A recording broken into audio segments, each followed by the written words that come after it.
Entre. The rain came down in relentless sheets that night, hammering against the tin roof of the small wooden cabin like it had something to prove. In the dim glow of a flickering lantern, Leah sat hunched near the window, her shawl drawn tight around her shoulders, watching the storm swallow the last light of day.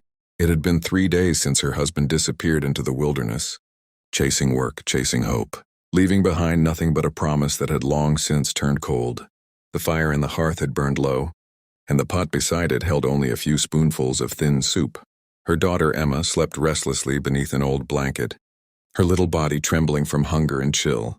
Leah's heart ached at the sight, the way her daughter's ribs pressed faintly against her skin, the way her lips moved in dreams that spoke of food and warmth.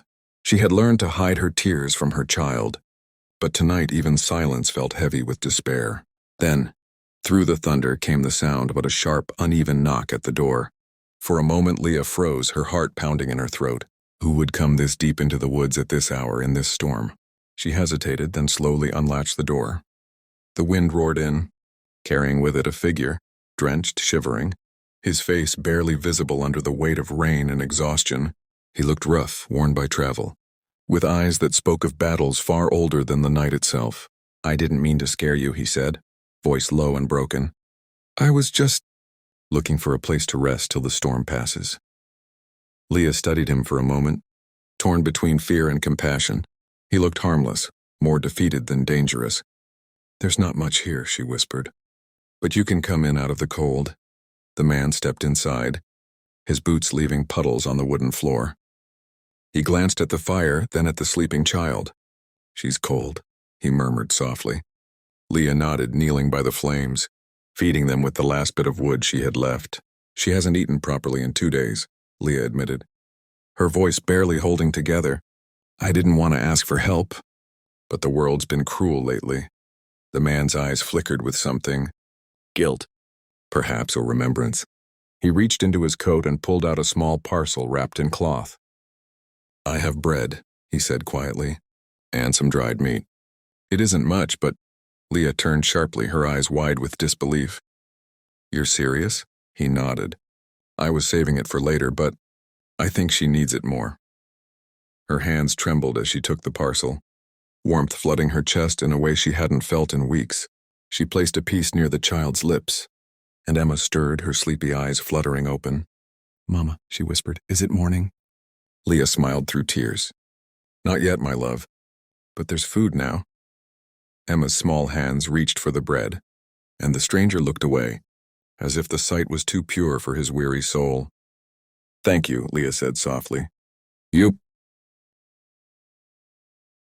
2 to 3 have no idea what this means." He shrugged, sinking near the fire. "Maybe I do." There was something in his tone, a weight, a memory that lingered behind his quiet words. Leah studied his face under the trembling light. A scar traced his jawline, old and faded like a story untold. His eyes, though tired, held kindness. "You can stay the night," she said finally. "There's a cot by the wall." He shook his head. "The floor's fine." "Please," she insisted. "You brought food for my daughter. The least I can offer is a dry place to rest." He hesitated, then nodded, his shoulders easing slightly. As the storm raged outside, silence filled the room, not uncomfortable, but heavy with things neither dared to speak. After a while, Leah broke it. "What's your name?" "Cole," he replied simply.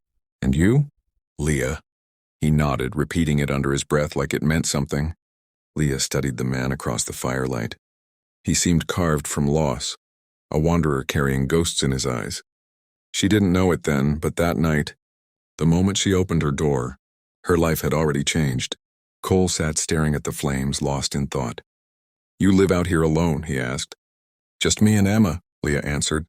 "Used to have more, but life—" She trailed off, her eyes fixed on the flickering fire. "It takes what it wants," Cole nodded. "Ain't that the truth?" His voice carried the weight of someone who had lost more than he could ever tell. The storm began to fade, but neither moved. The warmth of the fire made the air thick, almost sacred. Leah found herself speaking again, softer this time. "You saved us tonight. If you hadn't come—" "Don't say that," Cole interrupted gently. "You would have made it through. You're stronger than you think." Leah smiled faintly.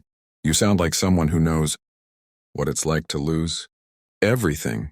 He looked up then, and for a heartbeat their eyes met. Two souls, broken in different ways, recognizing something familiar in each other. Maybe I do, he whispered. Emma stirred again, curling closer to her mother.